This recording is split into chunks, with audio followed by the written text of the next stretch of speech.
श्रीमाचार्यद पूर्णचन्द्र विलसा स्मेराननं श्रीहरिं तुंगे पीठवरे स्थितं परिवृतं सद्भक्तवृन्देर्यथा ताराभिर्विदुमर्च्यमानमुरुधा तैश्चन्दनैः कौसुमैः हारैः शेखरपङ्क्तिभिश्चरुदये शुक्लाम्बरं चिन्तये शुक्लाम्बरं चिन्तये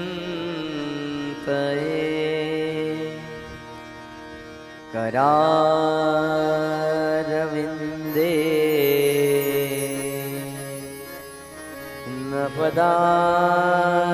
पदारविन्दं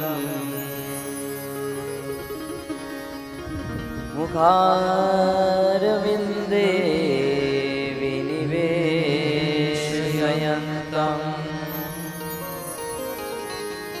वाटास्य पत्रस्य पुटे शयानं बालं मुकुन्दं मनसा स्मरामि श्रीकृष्ण गोविन्द हरे मुरारे हे नाथ नारायण वासुदेव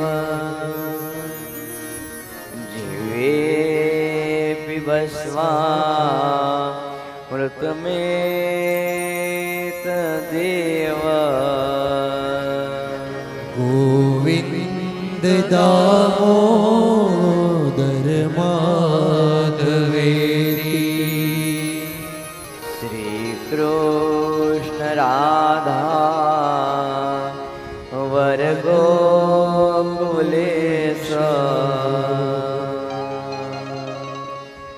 गोपाल गोवर्धन नाथ विष्णु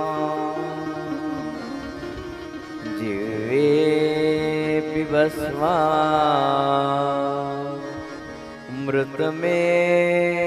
मृतमेतदेव गोविन्द दामोदर माधवेति गोविन्द दामोदर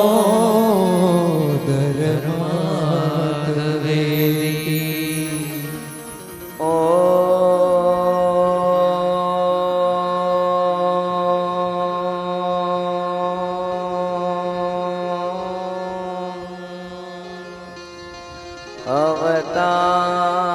अवतारिणे श्री स्वामिनारायणाय नमो नमः। ॐ श्री हरिकृष्णाय नमो नमः।